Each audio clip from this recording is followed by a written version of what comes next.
नमस्कार दोस्तों। इस अगेन बढ़िया मज़ेदार नए टॉपिक पे आप सबका स्वागत है। और जैसा कि वेबिनार हम लगातार करते रहते हैं, अलग अलग टॉपिक्स कभी ना कभी छूते रहते हैं।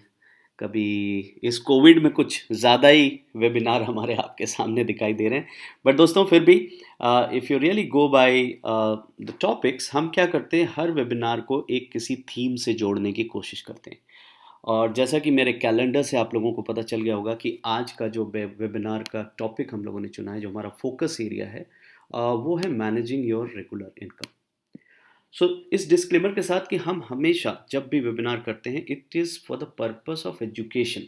ऑब्वियसली हमारी जो डिस्ट्रीब्यूशन बिजनेस है या जहां आप हमारे थ्रू इन्वेस्ट करते हैं, वो पैरेलली आपके personal one two one counselling से चलता रहेगा। बट ये जो सेशंस हमारे चल रहे हैं, ये एक ग्लोबल सेशन है, जिसमें जिसे सूट करता है। फॉर एग्जांपल, कोई आदमी को रेगुलर इनकम की बिल्कुल रिक्वायरमेंट नहीं है और वो अननेसेसरीली अपना टाइम इसमें ना वेस्ट करे, सो वो लोग इस वेबिनार के बजाय दूसरा वेबिनार हमारा देखेंगे, जैसे कि एसआईपी के ऊपर या फाइनेंशियल प्लानिंग के ऊपर। बट अभी आज का ये सेशन है रेगुलर इनकम के ऊपर। और जैसा कि आप जानते हैं, इन्फिनिटी फिनसर्व प्राइवेट लिमिटेड हमारी फर्म का नाम है, जिसे हम लेकर यहाँ आते हैं।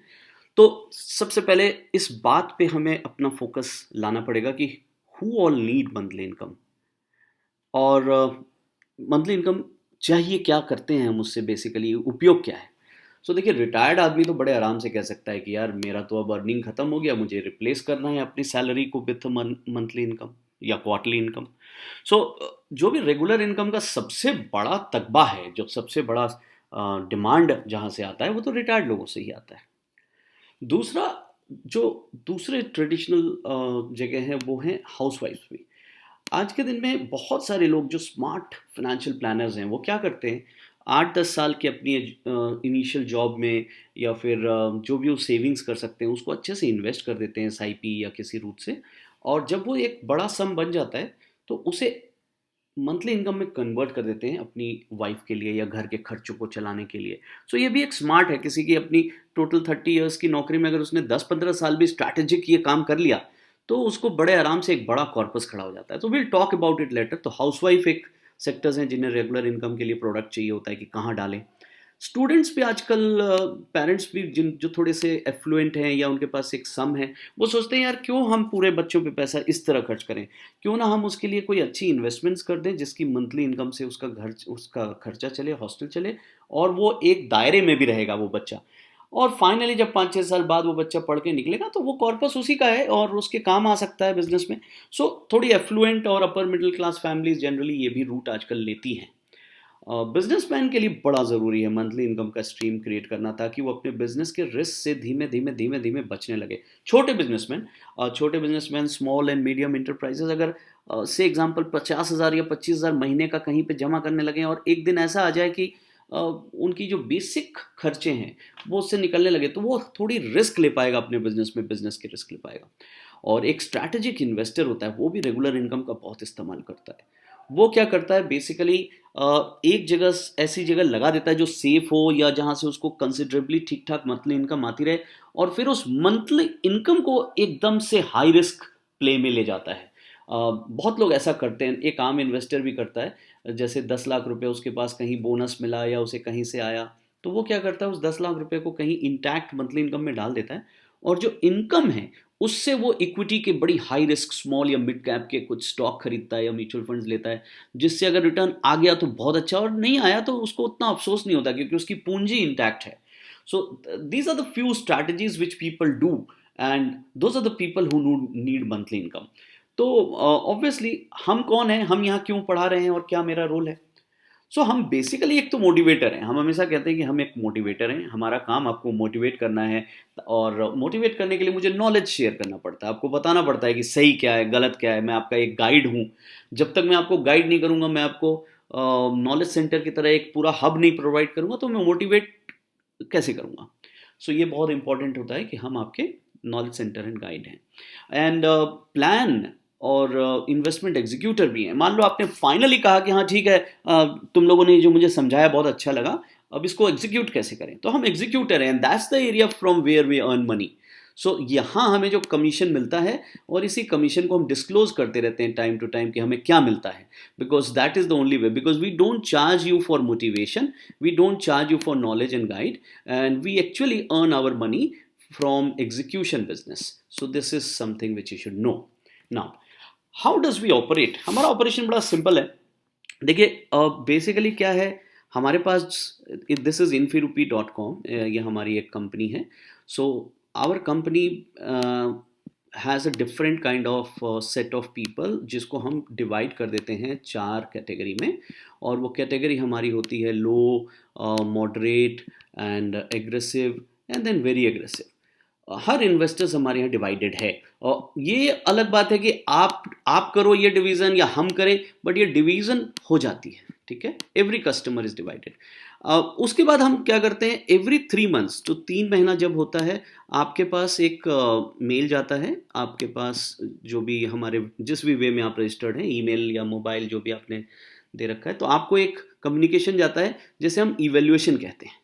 सो इवेल्युएशन के दिन आपको हम लोग इवेल्युएट करते हैं, हम देखते हैं कि क्या आपकी रिस्क यहाँ से यहाँ मूव कर रही है या आप यहीं ठीक हैं. तो जो भी स्टेप होता है वो हम लेते हैं, और accordingly each risk category has an asset allocation. So हमारा एसेट एलोकेशन होता है between debt, between equity and hybrid. So ये जो, और इवन गोल्ड भी हम टच करते हैं. सो ये जो एसेट एलोकेशन होता है, किस में कितना परसेंट होगा, किसी आदमी के लिए 5% डेट होगा, किसी के लिए 10% डेट होगा, किसी के लिए 30% डेट होगा. सो ये सब जो हम चुनते हैं, ये अकॉर्डिंगली दीज 4 डिफरेंट कैटेगरीज चुनते हैं दोस्तों, और इसी पे डिसाइड होता है कि किसको मंथली इनकम देना है तो उसका एलोकेशन क्या होगा, जिसको नहीं मंथली इनकम देना है, जिसके लिए अप्रिसिएशन इंपॉर्टेंट है, उसका क्या होगा. और ये जो पूरी प्रोसेस को हम आपके तक लाते हैं, इसी को हम अपना डिस्ट्रीब्यूशन बिजनेस कहते हैं. और दोस्तों ये लाने के लिए हमारे पास बहुत सारे तरीके हैं. एक हमारे पास मोबाइल एप्लीकेशन है, जिसके इंटरफेस के थ्रू आप भी सेल्फ हेल्प मेथड से कर सकते हैं, और हम अगर आपके लिए करते हैं तो वहाँ पे आपको दिखता है. So that is called mobile app fund connect. वहाँ पे आप ये नंबर डालेंगे 9415410781, तो आपका फंड कनेक्ट इन्फिनिटी से जुड़ जाएगा, और आप फिर उसके बाद इत्मीनान से अपनी सारी चीज़ें कर सकते हैं, देख सकते हैं. अपना जो भी बेसिक लॉगिन है आप बना सकते हैं, या जो लॉगिन आईडी है उसको इस्तेमाल कर सकते हैं, सब कुछ कर सकते हैं. So mobile app is a beautiful interface. Fund connect on both store, you must use it. Website पे भी जाके जो लोग कंफर्टेबल हैं अपने लैपटॉप या सिस्टम में, वो लोग infirupi.com खोलें, और राइट साइड टॉप कॉर्नर पे उनको मेंबर्स लॉगिन एरिया दिखेगा, वहाँ खुल के जो चाहें वो करें, and everything is possible there. Now monthly income जो आज का टॉपिक है दोस्तों, पहले तो यह समझना है who will give you monthly income, देगा कौन. सो मंथली इनकम देने वाला, आप सोचिए, आपको अगर किसी को मंथली इनकम देना हो तो क्या होगा, आपके पास मंथली इनकम आना चाहिए ना पीछे से, तभी तो दोगे. सो कोई भी ये प्रोडक्ट होंगे, कोई भी इन्वेस्टमेंट्स के ऑप्शंस होंगे, उन सब के पास इनमें से कोई एक होगा. पहला देखते हैं, मंथली इनकम वो दे सकता है जो सोशल कॉज के लिए काम कर रहा है, जिसको अर्निंग और नॉन अर्निंग से कोई फर्क नहीं पड़ता, उसका काम है आपको देना, वो देगा. तो ये तो ज़्यादातर दोस्तों गवर्नमेंट ही हो सकती है ना, सरकार. तो सरकार ऐसे मंथली इनकम की स्कीम्स लाती है ताकि सोसाइटी में उसके एल्डर्स लोग या रिटायर्ड लोगों को दिक्कत ना हो, और उनको उनकी पूंजी मिल जाए, और थोड़ा बहुत वो अपनी सेफ्टी के साथ इस देश में अच्छे से रह पाएँ. सो इसलिए सोशल कॉज के हिसाब से भी मंथली इनकम स्कीम्स बाज़ार में चलती हैं, ये गवर्नमेंट से आती हैं. प्रोफेशनली अगर देखें तो आपको मंथली इनकम वही दे पाएगा जो कमाएगा, जिसे मंथली कमाई नहीं होगी आपको देगा कैसे. So that is something important. फिर दूसरा तीसरा ये हो सकता है जो प्लान करता है कि, तो ये जो मंथली इनकम कमा के देने वाला काम है दोस्तों, ये कौन कर सकता है. ये कर सकता है कोई पोर्टफोलियो मैनेजर, यानी जो आपके लिए पोर्टफोलियो मैनेज करता है, वो इस तरह कुछ मैनेज करे कि डाले, इन्वेस्ट करे, ट्रेड करे, कमाए और आपको दे. दूसरा हो सकता है कोई ऐसा सिस्टम जैसे कि म्यूचुअल फंड्स वगैरह, जो उनकी एनएवी बढ़ जाए और कुछ ऐसा हो जाए कि उनको प्रॉफिट हो जाए, तो आपको दे दें, रेगुलरली दे दें या फिर क्वार्टरली दे दें. नाउ तीसरी वो लोग हो सकते हैं जो एनुअल प्रॉफिट आना है लेकिन मंथली दे देते हैं. ये भी हो सकता है आपका किसी से ऐसा टाइप हो जाए कि देख भाई, तू तो साल में 15% कमाएगा, मेरे को पता है, तू ऐसा करना 12 मेरे को दे दे, 3% तू रख लिए, लेकिन मुझे मंथली दे दे भाई. तो there can be such association. चौथा हो सकता है जो कहे कि देखिए भाई, मेरे पास पुराना बहुत पड़ा है। मुझे लग रहा है कि आपको मैं अगर मंथली देता भी रहूँगा, मेरे को कोई फ़र्क नहीं पड़ता। आप ताकि बने रहो, आप इन्वेस्टेड रहो, और बाकी मैं 2-4 साल में फिर कमा लूँगा। तो ऐसे-ऐसे अलग-अलग लोग होंगे जो आपको मंथली इनकम और रेगुलर इनकम देंगे। जब मैं मंथली बोल रहा हूँ तो मंथली एंड क्वार्टरली भी मैं बोल रहा हूँ। आप समझ जाइए, क्वार्टरली भी इसमें शामिल है। तो ये जो दोनों तीनों ऑप्शन हैं जो किसी आदमी को जीविका के लिए चाहिए होती है, मैं उसकी बात कर रहा हूँ। तो चलो, तो दोस्तों, जब आपको समझ आ गया कि आपको जो ऑप्शन मिलने वाला है वो ऐसे ही ऐसे मिलने वाला है, कॉशन जो इसमें रखना है, मंथली इनकम के चक्कर में अपने घर को नहीं आग लगा देना है। मतलब ऐसा नहीं करना है कि 50 लाख रुपए डाल के अपनी पूंजी खा के मजा लेना है मंथली इनकम का। सो ये जो कहावत यहाँ फिट बैठता है, घर को आग लगाकर हाथ नहीं सेकना है। So you have to be very sure that how you are going to generate that monthly income, the formula, the basis, the type, and that will give you an idea। तो ये आज का जो सीरीज है, आपको इसी बात पे लेके जाता है कि घर को आग लगाकर हाथ नहीं सेकना है और मंथली इनकम खाना है, तो आखिर हम क्या करें, कैसे जाएं। सो दोस्तों, यहाँ से हम चलते हैं, सबसे पहले कुछ ऑप्शंस देखते हैं मंथली इनकम के, जिसको हम कंसोलिडेट करने की कोशिश करते हैं। तो जैसा मैंने कहा उस हिसाब से आपको बैंक्स दे सकती है मंथली इनकम, पोस्ट ऑफिस की स्कीम चलती है POMIS, सीनियर सिटीजन्स के लिए कुछ स्कीम है SCSS, प्रधानमंत्री का एक व्यय योजना है, कंपनी की फिक्स डिपॉजिट्स लगातार आती रहती है, बॉन्ड्स भी इशू होते हैं मार्केट में, और म्यूचुअल फंड, जो कि हमारा फेवरेट सब्जेक्ट हमेशा रहा है दोस्तों, और हम तो इसी के बारे में ज़्यादा बातें करते हैं। तो ऑब्वियसली म्यूचुअल फंड्स में भी ऑप्शन है, और एन्युटी, लाइफ इंश्योरेंस कंपनीज को आप दे सकते हो पैसा, वो आपको एन्युटी दे सकती है। रियल स्टेट से रेंट कमा सकते हैं। Reverse mortgage, very very unique thing और अच्छी चीज़ है हमारे देश में, उसका भी इस्तेमाल कर सकते हैं। गवर्नमेंट को दे दो, चुपचाप सालाना कूपन खाओ, सरकार की जो रिस्क फ्री रेट होती है एकदम लो होती है, मगर उसको दे दो और जिंदगी भर खाओ। टैक्स फ्री बॉन्ड्स होते हैं। तो ज़रा थोड़ा सा समझते हैं, ये जो ईश्वर है जो आपको मंथली इनकम दे रहे हैं, इनके बारे में थोड़ा थोड़ा समझने की कोशिश करते हैं। चलिए बैंक्स के बारे में समझते हैं। प्लस क्या है? प्लस ये है, बैंक में कन्वीनियंट है, जाइए और खाता खोल लीजिए। क्रेडिट रिस्क बहुत लो है, यानी डूबने का खतरा कम है। अगर सरकारी बैंक है आपके पास, या लार्ज प्राइवेट बैंक है, लार्ज प्राइवेट या सरकारी में जा रहे हैं, तो डूबने का तो बिल्कुल खतरा नहीं है। और यहाँ मुझसे सब लोग पूछते हैं जब भी कि बैंक में मेरा पैसा डूब तो नहीं जाएगा रविनेश, जिस तरह की स्थिति है। मैं कहता हूँ डूबने के चांसेस कहीं भी ग्रिम, मतलब खत्म नहीं होते, रहते हैं, प्रॉन टू रिस्क है। लेकिन वो क्यों नहीं डूबते हैं? क्योंकि उसका उसका जो फॉर्मूला है, उसका जो स्ट्रक्चर है, वो उसे बचाता है। जैसे म्यूचुअल फंड स्ट्रक्चरली सेफ है, स्ट्रक्चर उसका ऐसा है कि कभी कोई लेके पैसा भाग नहीं सकता, पैसे गिर सकते हैं, कोई भाग नहीं सकता। उसी तरह बैंक का स्ट्रक्चर ऐसा है। क्या स्ट्रक्चर है दोस्तों? SLR और CRR के नाम से। SLR और CRR दो तरह की रेशियोज होती हैं जो आपके हर कलेक्शन के अगेंस्ट आपको RBI के पास रखवाना पड़ता है। सो वो 25-30%, 25 तो नहीं, शायद अब 20-22% के आसपास जो भी ये अमाउंट है, वो RBI के पास डिपॉजिट रहता है हर बैंक का।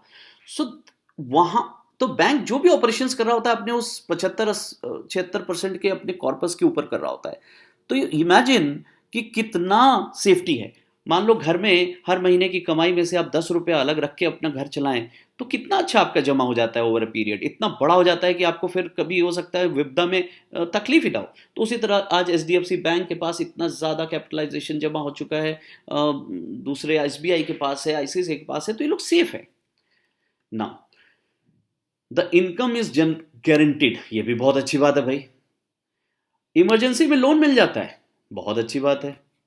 एडिशनल 0.25% से 0.6% का इंटरेस्ट रेट सीनियर सिटीजन लोगों को, स्टाफ को मिलता है, ये भी उनको बहुत मजा दिलाती है।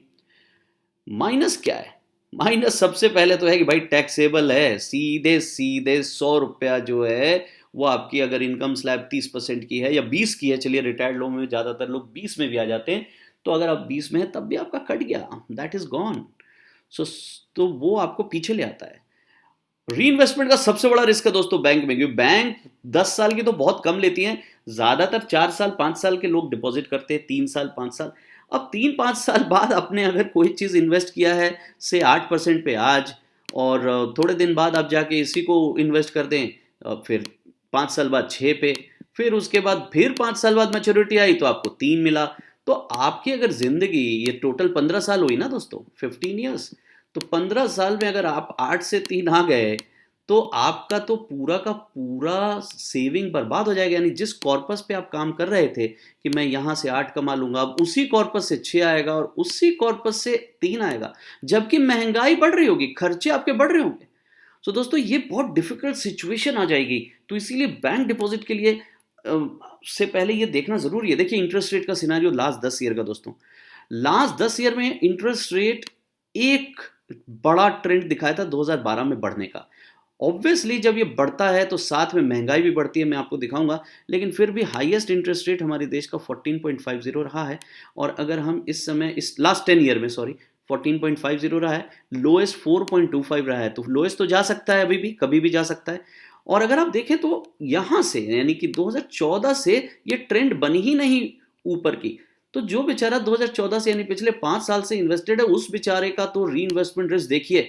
अगर उसकी एफडीज यहां वाली मैच्योर हो रही होगी दोस्तों और यहां से जा रही होगी, आज वो रिन्यू करने जाएगा तो उसका क्या हाल होगा। तो ये बेचारे लोगों को हमें समझाना टेक्निकली और एजुकेट करना बहुत ज़रूरी है कि आप री इन्वेस्टमेंट रिस्क में ट्रैप में मत आइए। और उसके लिए क्या समझना है, कुछ चीज़ें छोटी छोटी बारीक समझनी है जो हम अंत में बताएंगे। बट अभी फिलहाल आप समझ लीजिए एज ए नॉलेज कि फिक्स्ड डिपॉजिट वालों का सबसे बड़ा खतरा यही है कि वो अपने जीवन के कुछ ही पल को सुख देख पाते हैं, बाकी हमेशा दुख ही दुख उनको आगे मिलना है। तो इसलिए एफडी हमारे लिए इन्फ्लेशन के कंपेयर में देखा जाए तो ये देखिए इन्फ्लेशन भी घटती है। तो बहुत लोग ये डिबेट कर सकते हैं कि ठीक है अविनेश, अगर यहां से 100 रुपया मैंने लगाया था जिसपे मुझे 8% मिलता था, आज 100 में मुझे 4 ही मिल रहा है, तो ये देखो मेरा खर्चा भी कम है। यहाँ पे 2014 में मुझे इन्फ्लेशन ये थी यानी कि चीज़ों की महंगाई ज़्यादा थी, आज वो चीज़ें सस्ती हो गई।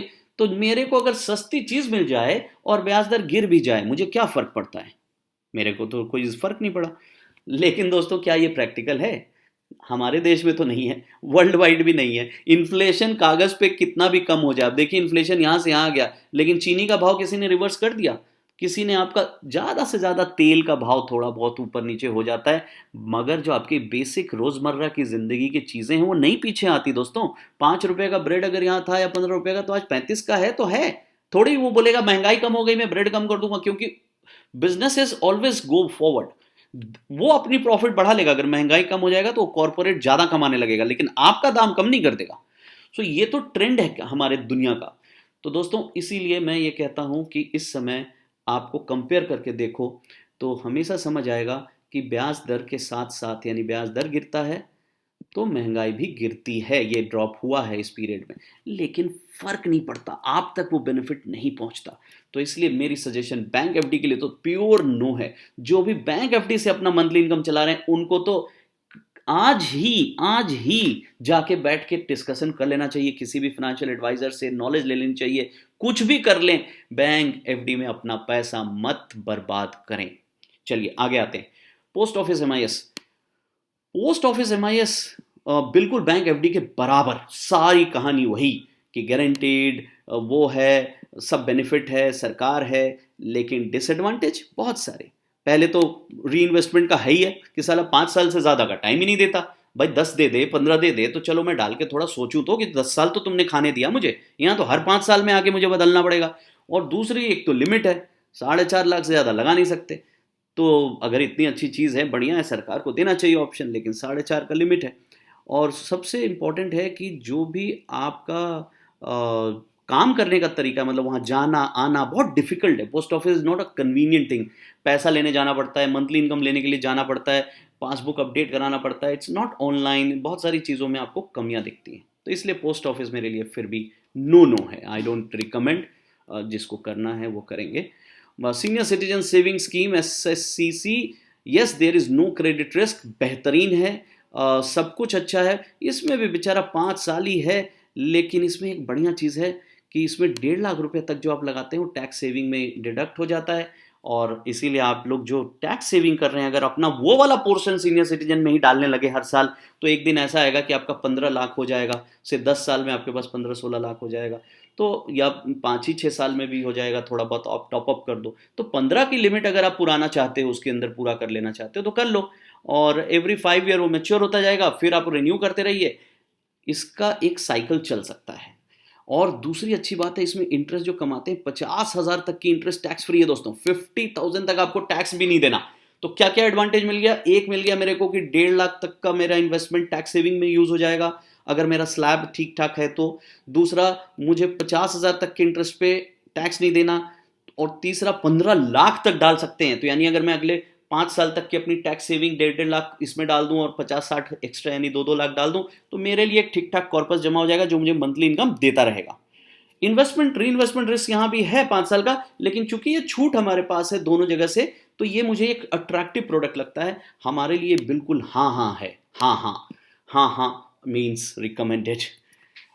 प्रधानमंत्री व्यय वंदना योजना, अगर हम इस पे जाएं तो इसमें भी 15 लाख लगाया सकता है, लेकिन वो वाली बेनिफिट नहीं है जो वहां आपने देखा, जो वहां पे 1.5 लाख का आपको स्ट्रेट अवे बेनिफिट मिल रहा था। लेकिन इसमें दूसरी बेनिफिट्स हैं। दूसरी बेनिफिट यह है, सेफ्टी तो इसकी एक्सट्रीम लेवल पे है, हाई है, क्योंकि LIC से है, गवर्नमेंट ऑफ इंडिया की गारंटी है। और इसके जब आप पैसा देते हो, इसमें जमा करते हो एज ए प्रीमियम, क्योंकि ये लाइफ इंश्योरेंस कंपनी चलाती है, LIC चलाती है, इसमें आपको एग्जम्पशन भी है, GST नहीं कटता आपके प्रीमियम पे। और सबसे पहले है कि इसमें प्री मैच्योर विड्रॉल भी आप मांग सकते हो अगर कोई दवा दारू मेडिकल नीड हो। तो ये जो मेडिकल नीड वाला फैक्टर है, तो जो मैं दोस्तों अपने हर फ्रेंड को कहता हूं जो रिटायर्ड हैं या जो भी लोग हैं कि 10 लाख रुपए का आपका मेडिकल किटी जरूर होना चाहिए, उनको सूट करता है कि अगर वो 10 लाख की अपनी जो किटी अलग रख रखी है उन्हें दवा दारू की, वो इसमें डाल दें और छोड़ दें। तो मंथली इनकम आ रहा है, ठीक है, और 10,000 रुपया करीब आ जाएगा 15 लाख पे, या उस पे 7,500 आ जाएगा 10 लाख पे, आने दीजिए। लेकिन ये पैसा उस दिन काम आ सकता है जब आपके घर में अचानक इमरजेंसी हो जाए, और ना हो तो कोई बात नहीं, बाद में ये मैच्योरिटी आपके नॉमिनी में चला जाएगा। तो जिनके पास अब टोटल कॉर्पस है उसको हम इसमें भी डिवाइड करते हैं। तो दोस्तों मेरा ए क्या बना? ए बना कि SCCSS में हम डालेंगे आपके टैक्स की प्लानिंग के हिसाब से। हम आपके साथ बैठेंगे, देखेंगे आपका सालाना टैक्स सेविंग का क्या है, वो सारा इधर डाइवर्ट करके उससे हम आपकी मंथली इनकम जनरेट करने का पर्पस क्रिएट करेंगे। सेकेंड, हम क्या करेंगे, हम आपके लिए प्रधानमंत्री व्यय वंदना योजना में थोड़ा सा पैसा मेडिकल किटी वाला जो आपकी दवा दारू के लिए हमने अलग करा रखी है उसको भी यहां डाल सकते हैं। Now, company deposits and FDs बिल्कुल नो नो है, आप डायरेक्टली मत करिए। आग जल जाएगा, हाथ जल जाएगा, कुछ भी हो जाएगा। और अभी आप अपने एपिसोड देखा म्यूचुअल फंड्स में फ्रैंकलिन टेम्पल्टन का हमने वीडियो रिलीज किया था, आप लोगों ने वो भी देखा होगा, और हमने वेबिनार भी किया था कि कॉर्पोरेट डिपॉजिट यानी किसी को भी उधार देने का काम जो होता है, जो प्राइवेट लोग हैं, वो आप अपने सर पे अपने बीड़े पे मत लीजिए। अगर म्यूचुअल फंड के रास्ते जा सकते हैं तो जाइए, नहीं तो उसको अवॉइड कर दीजिए। सो इसलिए कॉर्पोरेट उधार देने का काम आप मत करिए। गवर्नमेंट सिक्योरिटी, अगेन आप करना चाहिए, बिल्कुल करना चाहिए, लेकिन आपसे होगा नहीं, क्योंकि गवर्नमेंट सिक्योरिटीज की अवेलेबिलिटी सेकेंडरी मार्केट से परचेज करना, उसके मिनिमम लॉट साइज वगैरह वगैरह आपको सूट नहीं करेगा। तो इसलिए गवर्नमेंट सिक्योरिटी में भी मजबूरी में आपको म्यूचुअल फंड के गिल्ड फंड के रूट से जाना पड़ेगा अगर आप जाना चाहते हैं। सो इन दोनों के लिए अगर कॉर्पोरेट बॉन्ड्स में जहां अच्छी रेट आती है, कभी कभी कॉर्पोरेट बॉन्ड्स में 9% मिल रहा है या 8.5 मिल रहा है, जबकि बैंक में मान लो उसी समय 6.5 मिल रहा है, तो आपका लालच हो सकता है कि हो। तो मैंने कहा कि वो लालच को पूरा करने के लिए, और GSEC में जो लोग जाना चाहते हैं वो लोग, दोनों लोग म्यूचुअल फंड का रास्ता लें। एन्यूटी फंड इंश्योरेंस कंपनी बिल्कुल अच्छा है, मैं उसके लिए बोलूंगा, लेकिन मुझे तब दिक्कत होती है जब पता लगता है कि वो जिंदगी भर के लिए लॉक है। तो लाइफ टाइम लॉक इन मुझे नहीं चाहिए, मैं अपने पैसे से जीना चाहता हूं। लाइफ टाइम लॉक इन कौन लेगा दोस्तों? वही लेगा जिसे लगता है यार मैं खा लूं फिर जो मेरे बच्चों को मिल जाए, भगवान उनको उनको बहुत अच्छा करे। That is a very traditional orthodoxical thinking. अरे आप जियो आराम से ना, बच्चे तो सब जिएंगे, उनको आप इक्विप बनाओ, कैपेबल बनाओ कि वो आगे। हम लोग इंडियंस ज़्यादातर अपनी बस मंथली इनकम को स्क्वीज करते जाते हैं, अपने आप को तकलीफ में रखते हैं, लेकिन जनरेशन नेक्स्ट जब इनहेरिट करता है तो बहुत बड़ा बड़ा सम इनहेरिट करता है। So that should not be the case here friends. So हम लोगों को ये बिल्कुल ध्यान रखना होगा कि हमारा life time lock in product मैं किसी को रिकमेंड नहीं करता। इंटरेस्ट रेट भी लो है, तो इसलिए हमारे सिस्टम से ये नो नो है। Reverse mortgage, again it's a very revolutionary product. थोड़ा बदले की भावना वाले जो रिटायर्ड लोग हैं, जिन्होंने कहा चल बेटा तूने मुझे मदद नहीं की तो मैं विदेश चले गए, बहुत लोग के बच्चे बाहर चले जाते हैं और माँ बाप यहाँ पे अकेले रहते हैं, तो वैसे सिचुएशन में मैं उनको कहता हूँ कि आपका बच्चा तो अपना जिंदगी बना रहा है ना, ही इज लिविंग, और आप जिस घर में रह रहे हो, जो प्रॉपर्टीज आपके पास हैं, आप उसको बेकार में किसके लिए सजो के रख रहे हो? वो आएगा हमारे बाद, जब हमारी डेथ हो जाएगी तो आएगा या आएगी, हमारा वो 50 करोड़ 5 करोड़ का बंगलो बेचेंगे और खूब रिच हो जाएंगे और उनकी ज़िंदगी अच्छी होगी। मैंने क्या किया, मैंने उस बंगलो को संभालने में खर्चा किया, उसकी क्लीनिंग में खर्चा किया, उसकी साफ सफाई में खर्चा किया, उसको भोगने में खर्चा किया। तो भाई साहब मैं कह रहा हूं कि जिसके पास भी डबल प्रॉपर्टी है पहले तो, और अगर ऐसी प्रॉपर्टी है जिसकी 50 लाख 1 करोड़ की कीमत हो, ज़्यादा बहुत ज़्यादा ना हो, क्योंकि लिमिट 1 करोड़ की है दोस्तों, तो अब आपके पास 10 करोड़ की एकदम प्राइम लोकेशन प्रॉपर्टी है, उसमें रिवर्स मॉर्टगेज करेंगे तो कोई फायदा नहीं है। So it is not beneficial. So it is always advise कि छोटी प्रॉपर्टी हो, मतलब जिसकी वैल्यूएशन 2 के आसपास चलती हो, 1.5 के आसपास हो तो चलेगी, उस पर आप अगर पैसा उठा लेते हो और खूब बढ़िया से जिए आराम से और मस्ती में अपनी लाइफ काटिए, रिवर्स मॉर्टगेज से जिंदगी जो बच्चा है वो आएगा और चुकाएगा किस्तें जो आप खाए हैं, और तब घर मिलेगा। और अगर वो नहीं किस्त चुका पाया तो घर गया सरकार का। बहुत सारे लोग इसमें मोह माया जाल में फंस जाते हैं। खैर मैं यहाँ किसी को रिकमेंड नहीं कर रहा हूँ कि आप लोग सब मॉर्टगेज कर दें, लेकिन मैं आपको समझाना चाहता हूँ इमोशनली कि जब भी आप डिसीजन रिवर्स मॉर्टगेज का लेना चाहें तो एक अच्छे काउंसलर साइकोलॉजिस्ट से ज़रूर मिलिएगा। हम लोग भी वो रोल करते हैं ताकि आप सही डिसीजन ले पाएँ। कभी कभी आपको बहुत तकलीफ होती है ये डिसीजन लेने में कि इस घर को मेरे बच्चे को छुड़ाना पड़ेगा, क्या मैं उसे तकलीफ में छोड़ के जा रहा हूँ? तो ये डिसीजन सही है या गलत है, क्या मुझे ये करना चाहिए कि नहीं करना चाहिए? सिचुएशनल डिस्कशन आपको हमसे करनी चाहिए। खैर, otherwise this is something which is solely your wish, but ये बहुत अच्छी चीज मंथली इनकम बढ़ाने की दुनिया में अवेलेबल है। जिसके पास भी छोटा मोटा फ्लैट चीज़ें कुछ अवेलेबल है, वो अपना रिवर्स मॉर्टगेज करके अपनी ज़िंदगी को मज़े में जिए। 20 साल की मैक्सिमम है। तो डीमेरिट क्या है कि अगर आप जिंदा ज़्यादा रह गए तो हो सकता है कि फिर वो 20 साल के बाद आपका मॉर्टगेज कंप्लीट हो जाए और 20 ईयर्स के बाद वो पैसा देना बंद कर दे सरकार और आपसे घर मांग ले। तो ये जो रिस्क है ये थोड़ा सा लोगों को तकलीफ देती है। डर लगता है कि कहीं ऐसा तो नहीं कि मान लो मैंने 60 साल में मॉर्टगेज कर दी प्रॉपर्टी, 80 साल का मैं तो खा लिया 20 साल उसके पैसे, अब 20 ईयर्स पूरा हो गया, बैंक कह रहा है कि भैया अब तो तुम रह रहे हो यहाँ कोई बात नहीं, लेकिन अब इससे ज़्यादा मैं तुम्हें नहीं दे सकता, अब तुम प्लीज़ ये दो, मुझे मेरे पैसे लौटाओ। और उस समय आपके बच्चे मना कर दें, कहे खाए आप हैं आप चुकाइए, तो आपको घर बेचना पड़ जाएगा दोस्तों। तो ये बहुत बड़ा रिस्क है। तो इसको बहुत सोच समझ के लेना होता है। बड़ी बड़ी तकलीफ के बाद आपका घर बना है, आप उसको यूँ दांव पे नहीं लगा सकते। तो वहाँ पे हमें क्या करना पड़ता है, हमें प्लानिंग करनी पड़ती है, हमें स्ट्रैटेजी लगानी पड़ती है कि 20 ईयर्स यानी वो 20 ईयर्स मेरे लाइफ के कौन से होंगे। इनिशियल होंगे, ऑब्वियसली इनिशियल नहीं होंगे, रिवर्स मॉर्टगेज के लिए इनिशियल डेज बहुत ख़राब होते हैं। हमारे एंड के होंगे, यानी जिसकी भी उम्र 75 क्रॉस कर जाती है उसे पक्का रिवर्स मॉर्टगेज की कोई आइटम निकाल के कर देनी चाहिए, उनके लिए बिल्कुल रिस्क नहीं है। और अगर मान लो ऐसी सिचुएशन फंस भी गई कि मान लो 75 के बाद 100 साल जी गए आप, तो भगवान करे सब 100 साल जिए, बट ऐसी सिचुएशन आ भी गई तो 4-5 साल के लिए आप अगर कहीं भी किसी सिचुएशन में भी अपना घर छोड़ना चाहें या घर में रहते हुए भी अगर आप उसको एक्सटेंड करना चाहें विद अदर इनकम्स, आप कर सकते हैं, आप सेल कर सकते हैं, लिक्विडिटी है, बहुत सारे ऑप्शंस हैं।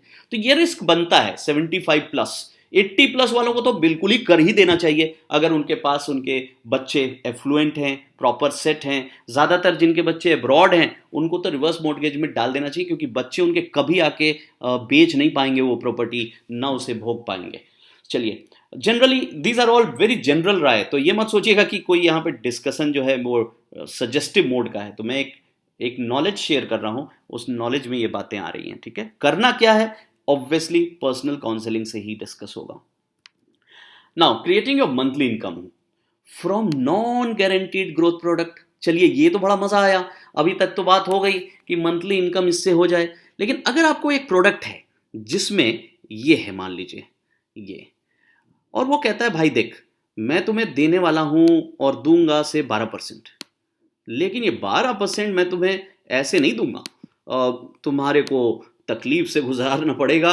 मार्केट की प्राइस कभी अप कभी डाउन होगी, कभी अप कभी डाउन होगी, तो तुम्हें क्या करना पड़ेगा, ये तुम्हें पता है कि टोटल 12% आएगा 5 साल में या 10 साल में, या तुम ये हिस्ट्री मेरी कहती है कि आ रही है 5 से 10 ईयर्स में, लेकिन सफर ऐसा है। तो वहां से मंथली इनकम कैसे जनरेट करें, इस बात का जो डिस्कशन है ये बहुत इंपॉर्टेंट है। क्योंकि देखिए, अभी तक के सारे पेपर्स जो हमने पीछे देखे, ये सब 8 और 8.5 और 1 लाख पे 600 रुपए पर मंथ की बन रही है, यही बन रहा है ना आपका, 1 लाख पे 600, 650। अब आपको तो 1 लाख पे 650, चलिए मान जिंदगी चल गई, लेकिन इन्फ्लेशन से पूंजी घुसती जा रही है, तो you need to look at something which is giving you more than 8 and 9।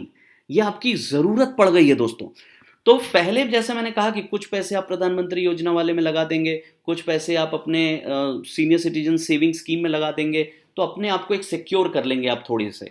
लेकिन थोड़ा सा आपको वोलेटिलिटी रिस्क लेना पड़ेगा, और यही ट्रेनिंग आज मैं देने जा रहा हूं कि ये थोड़ी सी नॉलेज जो अगर आपको मिल गई नॉन गारंटीड प्रोडक्ट से इनकम कमाने का, तो आप समझ लो आपकी लाइफ में कोई स्ट्रेस नहीं रह जाएगा। कोई भी रिटायर्ड हो, किसी को भी मंथली इनकम लेना हो, वो अगर इस छोटे से मैथमेटिक्स और नॉलेज को अडॉप्ट कर पाया, तो दोस्तों they will really really relish all over their life, उनको कभी तकलीफ नहीं होगी। और ये मैं एक अपने लर्निंग्स, अपने 30 ईयर्स 25 ईयर्स के एक्सपीरियंस से बोल रहा हूँ, और जो भी हमारी समझ एकेडमिक हमें पढ़ाती है, हम उसके बेसिस पे आज ये निचोड़ आपके सामने ला रहे हैं। तो ज़रा ध्यान से देखते हैं और इस बात पे हम आगे बढ़ते हैं। चलिए, why I need to choose non guaranteed product for monthly income. मैंने आपको बताया नॉन गारंटीड की हमें जरूरत क्यों पड़ी, क्योंकि गारंटी वाले सब हमें 8 के ऊपर जाने नहीं दे रहे, और महंगाई जो है हमें 8 के नीचे आने नहीं दे रही। तो कुल मिला के हम अपने पूंजी खोते जा रहे हैं, और चूंकि हम रिटायर्ड हैं या चूंकि हमारा पूंजी लिमिटेड है, हम तो एक दिन डिप्लीट होकर खत्म हो जाएंगे, हमारे पास तो कुछ बचेगा ही नहीं। लाइफ की लॉन्जेटिविटी इतनी ज्यादा है कि फाइनेंशियल प्रेशर मेरे लाइफ के अंतिम पड़ाव पे आ जाएगा। आज मेरे पास मान लो 60 साल का हूं, रिटायरमेंट में 1 करोड़ मिला है, 1.25 करोड़ मिला है, बहुत खुश हूं। ये 1.25 करोड़ तो चिल्लड़ रह जाएगी आज से 20 साल बाद, और जिंदगी पक्का है कि 60 के बाद आपको 30-40 साल बिताना है दोस्तों। आज के दिन में 90 प्लस तो आपको जीना है इजी। तो अगर आदमी के पास लॉन्जेटिविटी है, उसकी लाइफ अच्छी है, तो उसको बेचारे को 30-40 साल उसी पैसे से जीना है। और अगर वो 1.5 करोड़ रुपया इस तरह से महंगाई में खत्म होता चला गया, और इतने लो रेट से मैं उसको ग्रोथ दूंगा 8 और 7, तो इसका मतलब मैं अपने पांव पे खुद ब खुद कुल्हाड़ी मार रहा हूं। समझ रहे हैं दोस्तों? जो अर्निंग वाले हैं उनको तो चलो अगले 30 साल में वो 2-2 हजार रुपए भी अलग करेंगे तो उनके पास फिर से 1 करोड़ जमा हो जाएगा। आपके पास तो अर्निंग नहीं है ना, तो आपको अपनी अर्निंग को इस तरह से ले जाना ही पड़ेगा दोस्तों, जहां कुछ पोर्शन पे आपको ज्यादा रिटर्न मिल पाए। और वहीं पे जब हम ज्यादा रिटर्न की कोशिश करते हैं और रेगुलर इनकम के साथ कैपिटल एप्रिसिएशन की जब डिमांड करते हैं, क्योंकि रेगुलर इनकम से खाली आपका पेट नहीं भरेगा, आपको चाहिए कि एवरी ब्लॉक ऑफ 5 और 10 ईयर्स मैंने अगर 100 रुपया लगाया है, तो 100 रुपया जो है वो घसक के, मतलब मंथली इनकम मुझे मिलता रहे, ये मुझे मिलता रहे, लेकिन 100 जो है वो अगली बार जब मैच्योरिटी आए तो 112 की हो जाए, फिर इसके बाद आए तो सब इसके बाद 140 हो जाए। तो मेरी जैसे जैसे बुढ़ापा नजदीक आएगा, मैं अपने लाइफ के एंड ब्लॉक्स में जाऊंगा, मेरी पूंजी बढ़ती जाएगी और मंथली इनकम बनी रहेगी। अगर ऐसा कोई प्लान होता, यही मेरा ड्रीम है और यही मेरी ऑब्जेक्टिव है। तो दोस्तों समझ पा रहे हैं मैं क्या कहना चाह रहा हूं, कि आपका मंथली इनकम यानी खर्चे आपके अगर बंधे रहें और आपका पूंजी हर बार बढ़ता जाए एक पर्टिकुलर ब्लॉक में, तो क्या होगा, इस बढ़े हुए पूंजी पे आपकी मंथली इनकम में ग्रोथ आ जाएगा। तो अगर आप यहां पे से 8 निकाल रहे थे रुपया, अब यहां पे आप 112 हो चुका है तो आप 9 निकालने लगेंगे, 140 हो चुका है आप 14 निकालने लगेंगे। तो क्या होने लगेगा कि आपका महंगाई के साथ मंथली इनकम भी बढ़ जाएगा दोस्तों। ये छोटा सा ट्रिक, इसी को फाइनेंशियल एडवाइजरी कहते हैं, और इसी चीज की डिस्कशन के लिए आज ये वेबिनार का मैंने एक सेटअप बिठाया है।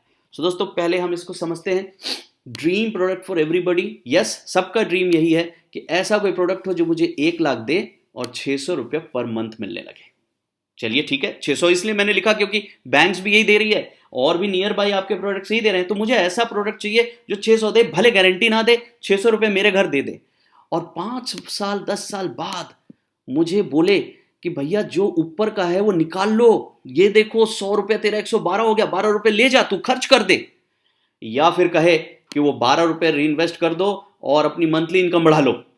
तो दोनों चीज हो सकती है जो मैंने दिखाया, या तो ये एक्सेस इनकम को मैं खर्च कर दूं, या फिर मैं एक्सेस इनकम को अपने ही पूंजी पे डाल के अपनी मंथली इनकम बढ़ा लूं। तो ये हर किसी का ड्रीम नहीं होगा क्या? मुझे तो छोटी सी भी कहीं भी नहीं लगता कि किसी को भी ये बात सपने में ना आती होगी, सबको आती होगी, काश मुझे ऐसा प्रोडक्ट मिल जाए। तो दोस्तों आज इसी बात को एक्सप्लोर करते हैं कि क्या ऐसा प्रोडक्ट मार्केट में है, क्या हमें ऐसे प्रोडक्ट बनाने में खतरे क्या क्या हैं, मिल सकता है कि नहीं मिल सकता है। तो अगर ऐसा ड्रीम पूरा होने वाला है आपका, तो थोड़ा सा नॉलेज तो बनता है ना दोस्तों, वो नॉलेज तो आपको लेनी चाहिए। तो इसीलिए अब यहां से जो हम नॉलेज देने जा रहे हैं थोड़ा ध्यान से समझिए और आपके बड़े काम का है। सबसे पहले मैं कैलकुलेटर अप्लाई करता हूं।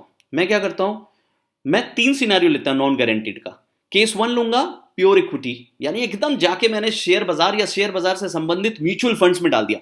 हाँ, आप लोग को एक बात बता दूं, मैं यहां म्यूचुअल फंड का इस्तेमाल करने वाला हूं क्योंकि उसमें गारंटी नहीं है, कोई वो गारंटी नहीं देता। तो मैं म्यूचुअल फंड जो नॉन गारंटीड प्रोडक्ट है उससे कैसे मंथली इनकम बनाई जा सकती है वो मैं दिखाने जा रहा हूं दोस्तों। तो मैं 3 तरह के म्यूचुअल फंड लूंगा, एक प्योर इक्विटी लूंगा, एक प्योर डेट लूंगा, डेट मतलब जिसमें हम म्यूचुअल फंड वाला जाके किसी को उधार देता है, और एक हाइब्रिड लूंगा जिसमें दोनों इक्विटी और डेट है।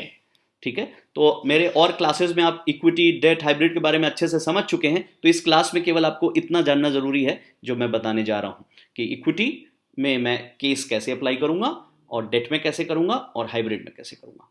चलिए दोस्तों, तो सबसे पहले मैं अप्लाई करता हूं अपना कैलकुलेटर, और मैंने सिलेक्शन के लिए स्कीम का नाम फ्रैंकलिन का चुना है। इसलिए भी चुना दोस्तों क्योंकि लोगों को ये बात और क्लैरिफाई हो जाए कि फ्रैंकलिन टेम्पल्टन की एपिसोड जिस पे हमने वेबिनार और वीडियोस रिलीज किए थे वो सिर्फ पर्टिकुलर क्रेडिट रिस्क और उसके कुछ चुनिंदा स्कीम से संबंधित है, और वो भी इतनी नेगेटिव नहीं है जितना लोग फ्रैंकलिन की तरफ अपना रुझान बना रहे हैं। तो मैंने यहाँ ये बात भी साबित करने के लिए जान के अपने एग्जाम्पल में फ्रैंकलिन टेम्पल्टन लिया, ताकि आप लोगों को पता लगे कि अलग फंड्स अलग स्कीम का अलग फीचर होता है, और एज सच कंपनी यानी फ्रैंकलिन टेम्पल्टन कोई चोर नहीं है, या फिर कोई कंपनी में कुछ नहीं होता। स्कीम के साथ जो दुर्घटनाएं होती हैं या जो स्कीम के साथ चेंजेस होती हैं वो स्कीम रिलेटेड इन्वेस्टर्स के ऊपर होती हैं। अक्रॉस द बोर्ड सभी स्कीम्स को एक जैसी ट्रीटमेंट आप नहीं कर सकते। खैर चलिए, तो आज के दिन में फ्रैंकलिन टेम्पल्टन का मैं एग्जांपल लेता हूं। उसका एक इक्विटी फंड है जो मैंने ब्लू चिप उठाया, और एग्जांपल के लिए दोस्तों आपके पास कई स्कीम्स हो सकती हैं। मैंने यहां फ्रैंकलिन लिया, आप चाहे कोई भी एग्जांपल लेके डाल दें या हमसे पूछ लें, आपको result almost near to same आएगा। तो पहले मैं क्या दिखा रहा हूं, ये एक इक्विटी फंड है, लार्ज कैप फ्रंट ओरिएंटेड है, और इसने मुझे 10 लाख रुपए मैंने डाल दिया। उसके बाद मैंने 10 लाख जो डाला, मेरा डेट है 30 अप्रैल 2008, और 600 रुपया पर लाख के हिसाब से मैं 6,000 रुपया का विड्रॉल डाल देता हूं। ठीक है, पर मंथ मैं 6,000 रुपया, 600 रुपया पर लाख, 10 लाख पे 6,000 रुपया, और 10 तारीख को मेरे घर आ जाए, ऐसा मैंने कहा मंथली। और जिस दिन से आए, तो दोस्तों ये जो आप देख रहे हैं मैंने डाला है अप्रैल 2008 को और विड्रॉल स्टार्ट कर रहा हूं 2009 को। ऐसा मैंने क्यों किया, 1 साल का मैं बफर छोड़ देता हूं। ये हम जनरली हम जब एडवाइस करते हैं अपने रिटायर्ड कस्टमर्स को या मंथली इनकम वालों को, तो हम 1 साल का ना बफर छोड़ देते हैं, ताकि एकदम से फर्स्ट डे से आप विड्रॉल करने लगते हो तो तुरंत ही अगर प्रिंसिपल टच हो जाती है तो आप लोगों को बुरा लगता है। सो ये एक बफर छोड़ देते हैं। दूसरा, एक टैक्सेशन का भी बहुत बड़ा एडवांटेज है। 1 साल के बाद जब आप विड्रॉल शुरू करते हो तो आपकी जो इनकम है वो कैपिटल गेन में आ जाती है अगर इक्विटी है तो। सो ये उसका फायदा हो जाता है हमें, हम उसको ट्रीटमेंट उस तरह से देने लगते हैं। चलिए, सो दोस्तों पहली बात तो ये कि 2008 में लगाया, 2009 से मैंने विड्रॉल किया और आज तक कर रहा हूं, अभी तक कर रहा हूं। ये स्कीम लाइव आज आपके सामने 5 मिनट पहले मैंने निकाला है, और मैं इसे सबमिट करके जैसे ही आगे बढ़ता हूं। सो दोस्तों आज 28 तारीख यानी कल की एनएवी के बेसिस पे टोटल विड्रॉल पीरियड ये थे। मुझे 133 किस्त बाहर निकाली गई इस वाले स्कीम से, और 133 किस्त मैं खा चुका हूं। टोटल विड्रॉल अमाउंट 7,98,000 मेरे को मिल चुका है। और आज अगर मैं जाके फ्रैंकलिन से रिडम्पशन मांग लूं तो देख रहे हैं क्या मिल रहा है दोस्तों, 12,30,000। 12,30,000, 10 लाख लगाया था आपने, जबकि रिटर्न 7.89 ही है, तो क्यों आपको इतना मिल गया? कंपाउंडिंग दोस्तों, कंपाउंडिंग इफेक्ट आ गया। आपकी पूरे यूनिट्स में विड्रॉल के बावजूद भी इस कंपाउंडिंग इफेक्ट से 10 लाख आपको 12 लाख बन गया। अब यहां आप पूछेंगे, तो ये जो मैंने आपको सेशन दिया था कि अनगारंटीड होने के बावजूद किसको ये 12 लाख आज मिल रहा होगा? जो लोग यहां पे नहीं डरे होंगे, जिनको यहां कोई तकलीफ नहीं हुई होगी, जो इस फॉल और डिक्लाइन के समय अपनी पेशेंस को बनाए रह चुके होंगे। तो ये बहुत ज़रूरी होता है दोस्तों कि आपको ये फिगर्स, अभी मैं समझाऊंगा कि आपको क्या करना है। अगर आपको ये चाहिए था तो आपको क्या करना था। तो ये तो प्योर इक्विटी था जो काफ़ी वोलेटाइल था, उसके बावजूद रेगुलर विड्रॉल करने के बावजूद हम आज 12 लाख पे हैं। दोस्तों let's apply the calculator number 2 which is a pure debt. अब मैं क्या कर रहा हूं, कैलकुलेटर 2 उठा रहा हूं, वो आईसीआईसीआई का फंड ले रहा हूं। फंड का नाम ऑल सीजन बॉन्ड फंड है। बॉन्ड फंड मतलब ये जाके एकदम प्योर ट्रिपल ए रेटेड बढ़िया पेपर्स में डालता है, गवर्नमेंट सिक्योरिटी हो या फिर कंपनी बॉन्ड हो, उसमें डालते हैं ट्रिपल ए रेटेड बेहतरीन पेपर्स में, और खुद ही मैनेज करते हैं। ऑल सीजन बॉन्ड मतलब ये अपने हिसाब से कभी उसको डेट मतलब लॉन्ग टर्म में, कभी शॉर्ट टर्म में ये चेंज करते रहते हैं, इसलिए ऑल सीजन बॉन्ड कहते हैं। जिस तरह हाइब्रिड फंड में आपको हम लोगों ने सिखाया था ना, बैलेंस एडवांटेज फंड कैसे डायनामिकली अपने इक्विटी और डेट को चेंज करता है, उसी तरह ऑल सीजन बॉन्ड फंड्स और डायनामिक बॉन्ड फंड जो होते हैं ये इंटरेस्ट रेट कम और ज्यादा के समय अपने पोजीशंस बदलते रहते हैं, बट हैं प्योर डेट। तो उसमें 10 लाख डाला दोस्तों। तारीख इसकी, एक्चुअली इन फंड का जन्म ही हुआ था मई में, तो हमने इसको 9/6/2009 पकड़ा और इसमें भी 1 साल का गैप लिया, 10/6/2010 से शुरू किया और सेम उसी तरह आज तक उसमें विड्रॉल कर रहा हूँ 6,000 रुपये। देखते हैं इसका क्या हुआ, लेट्स सबमिट। तो यहाँ पे देखते हैं, तो मेरी विड्रॉल पीरियड 10/6/2010 से इतना 119 विड्रॉल हुई, 7 लाख में खा चुका हूँ। वैल्यू देख रहे हैं 13,70,000। इक्विटी से भी ज्यादा, इक्विटी से भी ज्यादा। लेकिन अभी आपको दिखाऊंगा कि आखिर उसमें सफर में बीच में क्या हुआ और किसको ये 13 लाख नहीं मिले दोस्तों। तो इक्विटी से भी ज्यादा आ गया, कोई बात नहीं। कैलकुलेटर नंबर 3, सॉरी ये रॉन्गली रिटर्न है, हम प्योर हाइब्रिड लेने जा रहे हैं। हाइब्रिड, ये डेट मैंने टाइपिंग में मिस्टेक कर दी, सो मैं हाइब्रिड में लेने जा रहा हूं। तो इक्विटी देख लिया, डेट देख लिया, हाइब्रिड देखते हैं। हाइब्रिड में मैं एग्जांपल एसबीआई का उठाता हूं दोस्तों, और एसबीआई का एक इक्विटी हाइब्रिड स्कीम है जिसको हम लोग पहले बैलेंस फंड कहा करते थे, और उसमें भी 10 लाख रुपए डालता हूं दोस्तों। 2008 का डेट पकड़ता हूं और 2009 से विड्रॉल करता हूं, सेम सब कुछ, 6,000 रुपया 10 साल, और आज तक विड्रॉ कर रहा हूं मंथली, सबमिट करता हूं। ठीक है, चलिए ये पीरियड है 133 विड्रॉल, 798 घर आ चुका है, 16,44,000 दोस्तों, 16,44,000 देख रहे हैं दोस्तों, बेहतरीन बेहतरीन। सो अब हम आ जाते हैं इन तीनों के बाद कुछ बातों पे कि एडवांटेजेस क्या हैं ऑफ टेकिंग रेगुलर इनकम। और ध्यान रहे ये जो फिगर्स दिखा रहे हैं ये गिरे बाजार की है, गिरे बाजार, बाजार गिर चुकी है, मार्केट डाउन है, बट आपको क्यों रिटर्न अच्छा दिख रहा है? क्योंकि आप विड्रॉ कर चुके हो। अगर आपने पैसा निकाल लिया तो एक्चुअली आपने हाई मार्केट में प्रॉफिट बुक कर ली थी इनडायरेक्टली, तो इसीलिए एक आम आदमी के मुकाबले ये एसडब्ल्यूपी आज सुपर हीरो की तरह इमर्ज हो गया। वरना आपका पैसा नहीं निकला होता, इतने यूनिट आपके नहीं निकले होते तो आपको लॉस हो जाता। चूंकि आपके यूनिट्स निकल चुके हैं, आप प्रॉफिट बुक कर चुके हैं, इसलिए आपकी आरओआई ज्यादा आ रही है। खैर ये सब बातें हम पर्सनली और भी करेंगे जब आप काउंसलिंग करेंगे हमसे, बट मैं चाहता हूं to set up a case for taking monthly income, regular income from non guaranteed sources. तो मेरा पूरा प्रेजेंटेशन का फोकस आप समझ गए होंगे कहां है। जो गारंटीड सोर्सेज वो मैंने आपको दिखाया, उसमें सजेशन भी दे दी कि आप उसमें करो, नो प्रॉब्लम, लेकिन नॉन गारंटीड सोर्स की तरफ आपको जाना ही पड़ेगा। चाहे 10 लाख लेके, चाहे 12 लाख लेके, चाहे 25 लाख लेके, जाना तो पड़ेगा, वरना आपकी लॉन्जेटिविटी में जाके ये फाइनेंशियल क्राइसिस को टर्न अराउंड दे देगा। सो दोस्तों इसीलिए ये पूरा सेशन हो रहा है, और जिसमें म्यूचुअल फंड का एग्जांपल लिया जा रहा है।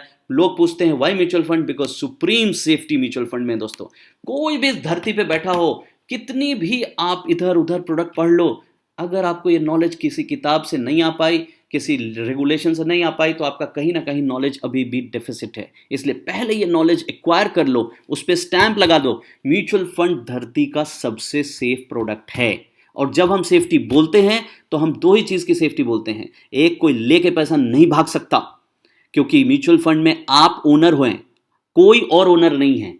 आप जितने रेशियो में यूनिट खरीदे उतना ओनर है, दूसरा वाला उतने रेशियो का ओनर है, यानी हम सब बराबरी से ओनर हैं। दूसरी चीज, जो डिस्ट्रीब्यूशन होता है वो जस्टिफाइड एंड इक्वल होता है। ऐसा नहीं हो सकता कि प्रॉफिट आई टाटा मोटर बेच के, या किसी जगह से ब्याज आया और 4 आदमी को दिया, 2 को नहीं दिया, नहीं हो सकता। सबको इक्वल बंटता है उसके यूनिट्स के हिसाब से, और उसी को एनएवी कहते हैं दोस्तों, नेट एसेट वैल्यू, जो सुबह सुबह आता है। और स्ट्रक्चरली जो मैनेजर इस पूरे घड़े को देखता है, मैनेज करता है, उसे हम फंड मैनेजर कहते हैं। वो एक फीस लेता है, और वो फीस सेबी की रेगुलेशन के तहत लेता है। SEBI every day 7 PM total portfolio को एक जगह अपलोड करती है। सारे कस्टोडियन उसका वेरिफिकेशन डिटेल भेजते हैं कि हाँ मैंने देखा। There are more than 10-15 different check methods and processes, जिसके थ्रू होके वो शाम में आपके पास एनएवी आती है। अगर उसमें कुछ भी गड़बड़ हुई तो 12-13 डिफरेंट इंस्टीट्यूशन एक साथ लपेटे में आएंगे।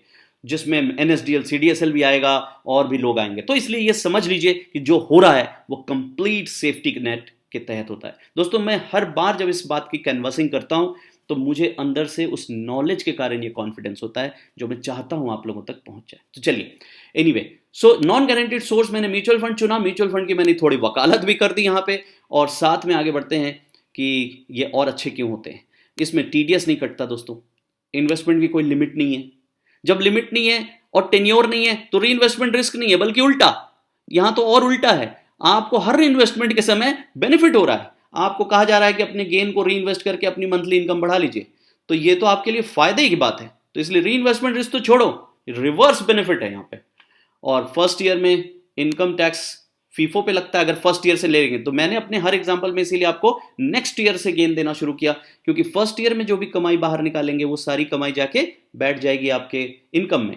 लेकिन अगर आप नेक्स्ट ईयर से निकालना शुरू करेंगे तो जो कमाई होगी वो फीफो लगेगी, फर्स्ट इन फर्स्ट आउट। यानी आपने अगर 20 यूनिट आपके बिके हैं आपको पैसा देने के लिए, तो 20 यूनिट में से पहले वाली यूनिट मानी जाएगी कि बिकी है।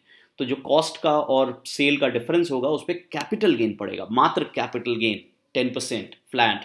तो आपको बहुत बचत हो जाएगी वर्सेस योर 30% स्लैब और 20% स्लैब। डिसएडवांटेज क्या है? चलिए, डिसएडवांटेज है ऐसे ऐसे स्कीमों का जो मैंने अभी दिखाया आपको, एसबीआई का और फ्रैंकलिन का और आईसीआईसीआई का। अगर हम इस रूट से जाते हैं तो सबसे बड़ी डिसएडवांटेज है कि गारंटी नहीं। ये सबसे बड़ा डिसएडवांटेज है फॉर रिटायर्ड पीपल, बिकॉज वो बेचारे अनसर्टेनिटी में लाइफ नहीं जीना चाहते। दूसरा, fluctuation in principal value due to daily NAV, ये उनको थोड़ा घबराहट दे देता है। वो उनको लगता है अरे कहीं मुझे कोई लूट तो नहीं लिया। आपको पता है हम लोग को क्या क्या सुनने को मिलता है कभी कभी। हम तो पूरे 25 साल इस करियर में रहे हैं दोस्तों। मेरी कंपनी में बहुत सारे लोग हैं जो अलग अलग एक्सपीरियंस के हैं। I am the Elder in that terms. तो अगर मैं अपनी जब भी शेयर करता हूँ लोगों को बताता हूँ, मेरी टीम को, कि मैंने क्या क्या सुना है, लोग ऐसे ऐसी बातें भी सुना देते थे और कहते थे कि यार वो जो लड़का है उससे बच के रहना, वो लेके भाग जाता है। इसलिए क्योंकि लोगों को प्रिंसिपल कम आ जाता है, और जब प्रिंसिपल कम आता है तो उनको लगने लगता है कि मुझे ठगा गया है। दूसरा, बहुत सारे लोग ऐसे हैं इस बाजार में जो एसडब्ल्यूपी चलाते हुए बीच में तोड़ देते हैं, हटा लेते हैं। वो इसलिए हटा लेते हैं क्योंकि उनको कोई गुमराह कर देता है, जो अननॉलेजेबल एजेंट आता है उनके घर, या कोई ऐसी बाजार में टहलता हुआ कोई फाइनेंशियल एडवाइजर मिल जाता है और वो कहता है अरे सर आपको तो लूट लिया उन्होंने, 10 लाख लगवाया था, देखिए 9,25,000 बचा है, आप ही का पैसा आपको लौटा रहे हैं, अरे बेवकूफ बना रहे हैं सर। तो ऐसे लोग आपको उठा के फोन कर देते हैं, हेलो अरे तुमने तो मुझे लूट लिया यार, मेरे 10 लाख का तुमने 9,25 करके मेरा ही पैसा लौटा के मुझे बेवकूफ बनाते हो। नहीं, तो इस तरह के बहुत सारे उल्टे पुल्टे लोगों के आपको इल्जाम और प्रॉब्लम्स मिलते हैं। लेकिन दोस्तों हम जानते हैं हम क्या कर रहे हैं, और हमने आपको क्यों करवाया है वो भी हम जानते हैं। तो यहां जो हमने आपको 3 स्लाइड्स दिखाई नॉन गारंटीड प्रोडक्ट के लिए, उसमें मैंने आपको पहले तो रिजल्ट दिखाया, आप कन्विंस हो गए। अब मैं दिखा रहा हूं कि उस रिजल्ट तक पहुंचने के लिए आपको जो कंट्रोल करना पड़ता है अपने इमोशंस पे, वो जो कंट्रोल आने में क्या प्रॉब्लम आती है और हम उस पर क्या आपसे एक्सपेक्ट करते हैं। तो दोस्तों ये देखिए, अगर एसबीआई इक्विटी हाइब्रिड फंड में अगर हम ये लगाए होते आपका एसडब्ल्यूपी, और आपको फोकस्ड रखते कि आप चुपचाप विड्रॉल पे ध्यान दो, आप मत देखो रोज रोज, तो आप ये कैश फ्लो पे ध्यान देते। 6,000 रुपए देखिए पर डे निकल रहा है। अगर आप सिर्फ इतना देखते, आप हैप्पी रहते और बड़े आराम से अपनी जिंदगी चला रहे होते, और आज आपका जो भी 16 लाख और 13 लाख रुपए की वैल्यू है आप उसमें रहते।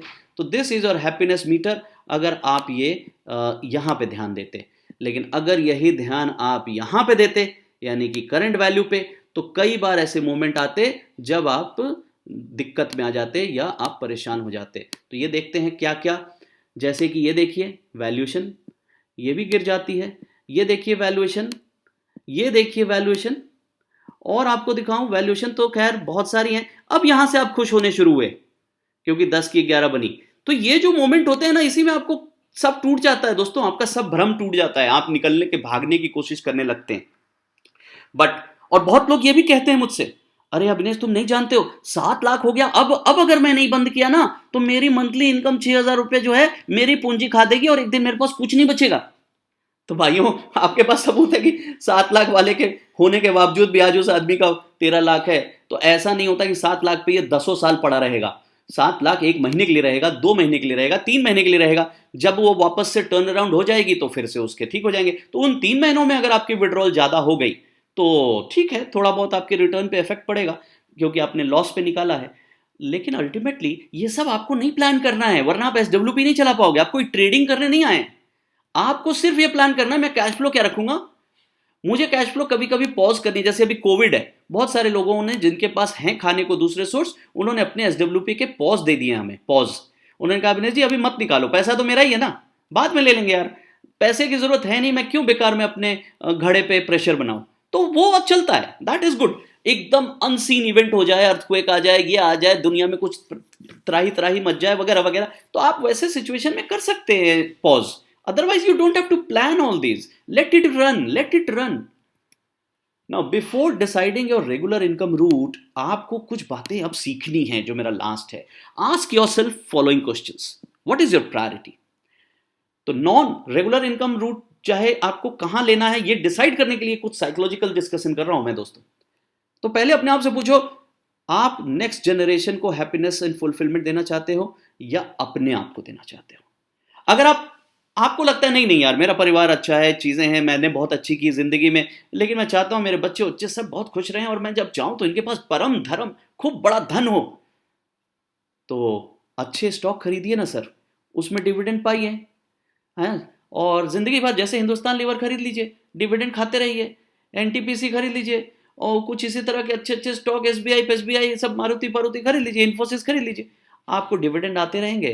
डिविडेंड सालाना सबकी मोटा मोटी मिला के अच्छे फ्रंटलाइन स्टॉक की 10% से ऊपर आती है दोस्तों, है ना। अगर आप उसकी डेली भाव देख के ना घबराए करें, सांसें आपके ऊपर और नीचे ना चला करे, ये सीएनबीसी और जी टीवी आप नहीं देखते हैं, तो जो लोग सीएनबीसी और जी टीवी नहीं देखते हैं वो सब लोग स्टॉक में ज़्यादा कमाते हैं, ये तो एक सीक्रेट है।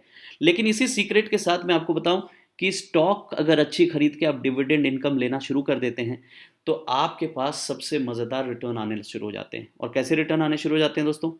आपको ये जो एनुअल डिविडेंड मिलने लगती है, और जब आपके बच्चे को आप छोड़ के जाते हो तो आप सोचो, आज इमेजिन करो, आप 10 साल पहले हिंदुस्तान लीवर खरीद के रखे थे और आज भगवान ना करे मेरा आज डेथ हो जाता है, तो मेरे परिवार को 10 टाइम्स तो उसकी वैल्यूएशन मिल रही है, और जबकि मैं पूरे 10 साल डिविडेंड खा चुका हूँ।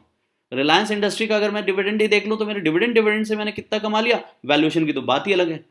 तो जो प्योर नॉन परफॉर्मिंग स्टॉक रहा बहुत दिन, हर अच्छा स्टॉक फ्रंट लाइन में आपको ऐसे ही चलता है। एचडीएफसी बैंक देख लो, कितना तो मैं उसके डिविडेंड खा चुका हूं और आज वैल्यूएशन कहां है। तो अल्टीमेटली जिनको ये चीज देखना होता है कि मैं अपनी फ्यूचर को भी बड़ा करूं और खुद को भी, तो और उनके पास पेंशन वगैरह का रूट होता है, तभी वो ये ले पाएंगे ना, क्योंकि स्टॉक तो फिर बिल्कुल ऐसे चलती है और आपको ये पेशेंस रखना बहुत जरूरी होता है इन मोमेंट्स में। तो जिनके पास भी पेंशन से पेट भर रहा है उनको तो मैं कहूंगा ये रूट अपनाने में कुछ नहीं जाता। आप क्यों मंथली इनकम के पीछे पड़ते ही हो?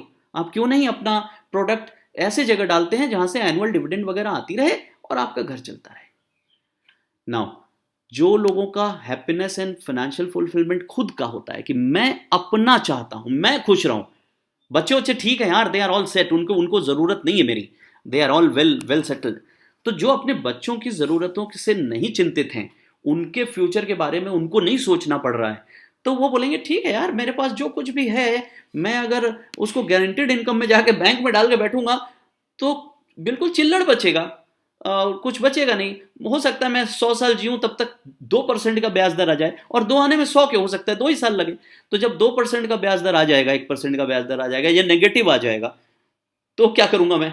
अपना पूंजी उंजी खा जाऊंगा और चला जाऊंगा ऊपर। तो वैसे आदमी को तो फिर भाई अपनी खुशी खाली है तो वो बैंक में डाले, उसके पास कुछ बचेगा नहीं बच्चों को देने के लिए, क्योंकि वो हर 10 साल में आप समझ लीजिए आपकी पूंजी में से महंगाई के बराबर यानी कि करीब करीब 20% आपकी पूंजी हर 10 साल में खत्म हो रही होगी, अगर जो बैंक में लोग लगाते हैं एवरेज, तो 15 to 20 आपका हर 10 साल में डिप्लीट होगा।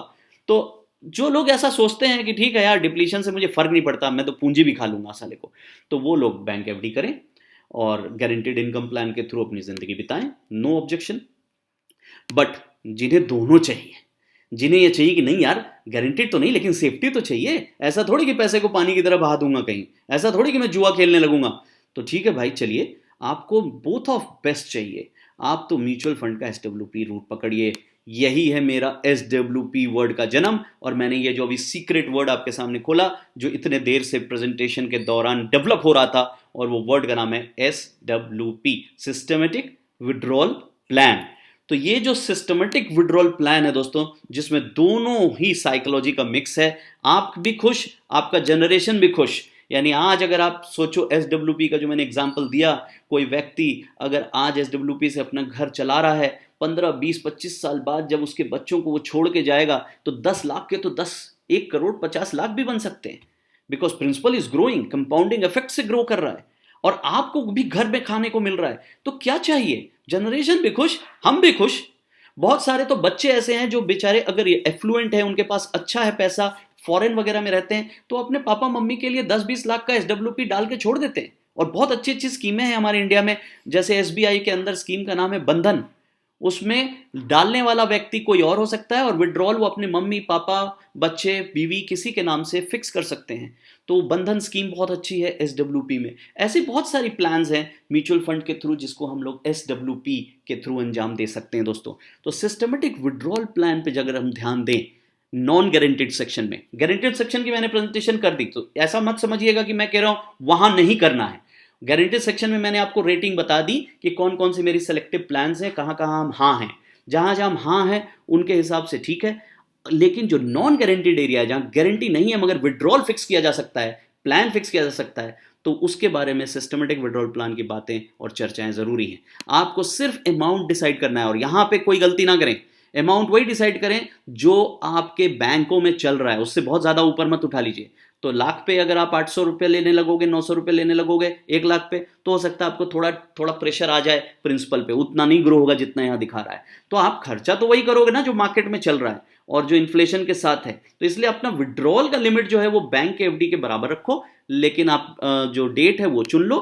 एंड जो भी यूनिट आपका बिकता है मंथली इनकम देने के लिए, तभी आपके पास पैसे आएंगे ना। तो जो आपके फंड से यूनिट बिकता है, यहाँ बहुत सा बड़ा मिथ है। लोग कहते हैं अरे अवनेश भाई, ये तो अगर यूनिट बेचने लगोगे तो 30 साल में तो तुम मेरा पूरा यूनिट ही बेच के मुझे दे दोगे। और बहुत इंटेलिजेंट लोग सर ये क्वेश्चन पूछते हैं, तो हमें समझाने में बहुत बहुत तकलीफ जरूर होती है। लेकिन मैं चाहता हूं आज इस वेबिनार में आप लोग एक बार में ये बात समझ जाएं। इसके लिए कोई बेसिक मैथ्स नहीं चाहिए। जो लोगों के मन में ये भ्रम होता है कि एसडब्ल्यूपी से मंथली इनकम में यूनिट खत्म हो जाएगा एक दिन निकालते निकालते, उनको बता दूं कि यूनिट, मान लो ये आपके पास यूनिट का घड़ा है, से example this is your unit का घड़ा और दिस इज योर विड्रॉल। सो अगर हम यूनिट का जो घड़ा है उसका एनएवी के हिसाब से निकलेगा, ठीक है। सो मान लो आज एनएवी एक समय है से 10 रुपये। सो आपको जो यूनिट निकलेगा इतना निकलेगा, इतना, ठीक है, ज़्यादा निकलेगा। लेकिन अगर एनएवी 12 रुपये हो जाएगी तो क्या होगा दोस्तों, कब निकलेगा, इतना ही निकलेगा। एनएवी अगर 15 रुपये हो जाएगी तो क्या होगा, इतना ही निकलेगा।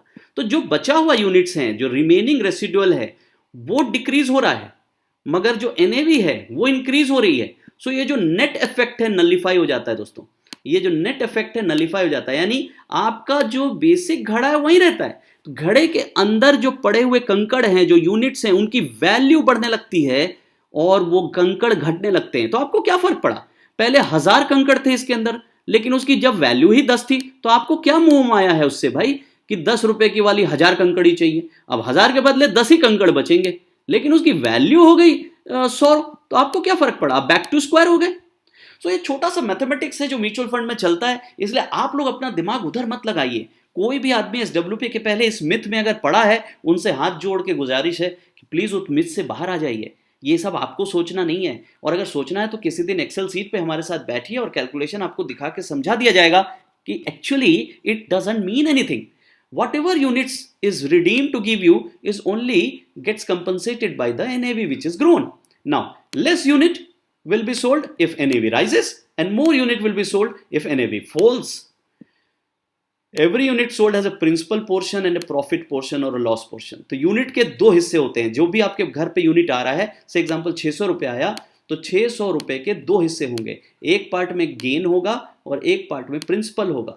तो जो गेन पार्ट होगा आपको उसके ऊपर ही टैक्स देना है, प्रिंसिपल पे नहीं देना। तो ये भी लोगों का सेकंड मिथ है।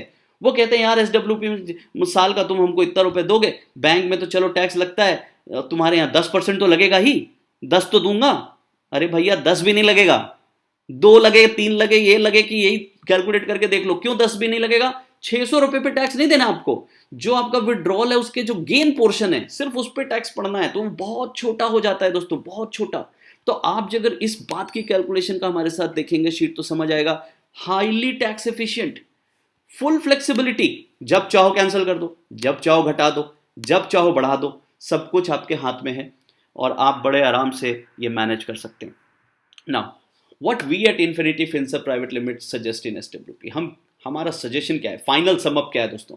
सो as we are closing and and to this discussion, हमारा सब सजेशन है कि भैया एसडब्ल्यूपी तो करना ही चाहिए, साथ साथ वो जो हमने आपको प्रोसेस बोले वो करना चाहिए। जो रिटायर्ड लोग हैं वो खासकर हमारे साथ प्लीज एक बार बैठ के अपना सेटअप बना के लॉजिकल, थोड़ा साइकोलॉजी साइड का डिस्कशन करते हैं, बच्चों के बारे में सोचते हैं, परिवार के बारे में सोचते हैं, अपनी मेंटलिटी को हमारे सामने उजागर करिए, समझने की कोशिश करिए आप पूंजी का करने क्या वाले हैं, छोड़ के जाने वाले हैं कि खाना चाहते हैं, खाने में आपको कोई तकलीफ और स्क्वीज हो रही है तो उसको फैला के बड़ा करते हैं, क्या है जो कुछ भी डिस्कशन है उसको करते हैं। बट अगर मंथली इनकम पे हम अंततः पहुंचते हैं कि हमको मंथली इनकम के लिए चाहिए, तो एसडब्ल्यूपी उसमें जरूर एक बेहतरीन जगह लेनी चाहिए, बेहिचक, बिना डरे, घबराने की बिल्कुल बात नहीं है। नॉलेज बढ़ाइए, घबराहट घबाइए, जिसको नॉलेज हो जाएगा वो घबराहट से बाहर हो जाएगा दोस्तों। घबराता वही है जो अदगल गगरी छलकत जाए वाली सिचुएशन में होता है। तो मैं इसीलिए ये वेबिनार कर रहा हूं, अपनी टीम को, अपने मेंबर्स को, सबको इसलिए बताने की कोशिश करता हूं कि आप नॉलेज से अपना स्ट्रेंथ पाइए। और एसडब्ल्यूपी की जो नॉलेज आज मैंने दी उसके बेसिस पे इन्फिनिटी उसमें कुछ एडिट सजेशन देता है। पहला कहता है कि एसडब्ल्यूपी हमेशा long term pure debt route से करना चाहिए या हाइब्रिड फंड से करना चाहिए, इक्विटी से नहीं करना चाहिए, डायरेक्ट इक्विटी से नहीं करना चाहिए।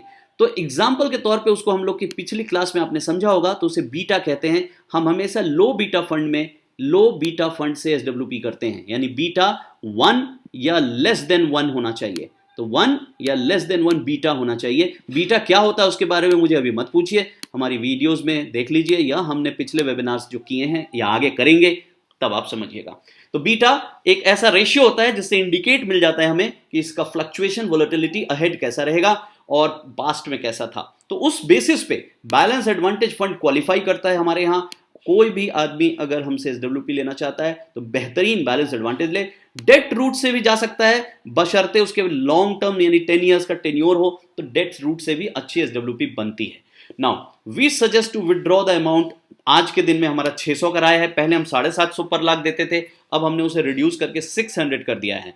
और साथ में हम अपने इन्वेस्टर्स को ट्रेनिंग देते हैं to focus on withdrawals and control their emotions. ये ट्रेनिंग आपको लेनी पड़ेगी हमसे। अगर विदाउट ट्रेनिंग एसडब्ल्यूपी में कूदना चाहते हैं, कूद जाइए, तो नॉलेज आपकी फिर पक्की होनी चाहिए। अदरवाइज एक बार हमसे ट्रेनिंग ले लीजिए, समझ लीजिए, मिल लीजिए और अपने आरएम से ये सब डिस्कशन कर लीजिए। दोस्तों ये आइडियल पिक्चर है एक एसडब्ल्यूपी इन्वेस्टर के लिए। सॉरी मैं इससे रिलेट कर रहा हूं अपने इन्वेस्टर्स को, लेकिन फिर भी एक आइडियल पिक्चर यही है। एसडब्ल्यूपी इन्वेस्टर को इसी तरह अपनी आंख दोनों तरफ बंद रखनी पड़ती है। मार्केट, वोलेटिलिटी, न्यूज, एवरीथिंग, उनको प्रोडक्ट चुन के अपने आप को सीधा चलते रहना है, एसडब्ल्यूपी लेते रहना है। उनकी फैमिली को या उनको एवरी 10 ईयर ब्लॉक एक बड़ा सम मिलती रहेगी, इस बात की वो नॉलेज से गारंटी पा सकते हैं। हमसे काउंसलिंग और सेशन पर्सनल करने के लिए, जैसा मैंने कहा, लोग वाकिफ हैं हमारी टीम से बहुत ज़्यादा, जो लोग वेबिनार रेगुलर देखते हैं। यहाँ पे मोहित और मोहित के अंदर पूरी एक टीम है। मैं इस कंपनी के लिए मेंटोरिंग एंड ट्रेनिंग करता हूँ। पर्सनल काउंसलिंग के लिए मैं और मोहित दोनों अवेलेबल होते हैं। आप जब भी चाहें कभी भी अवेलेबिलिटी हमसे ले सकते हैं।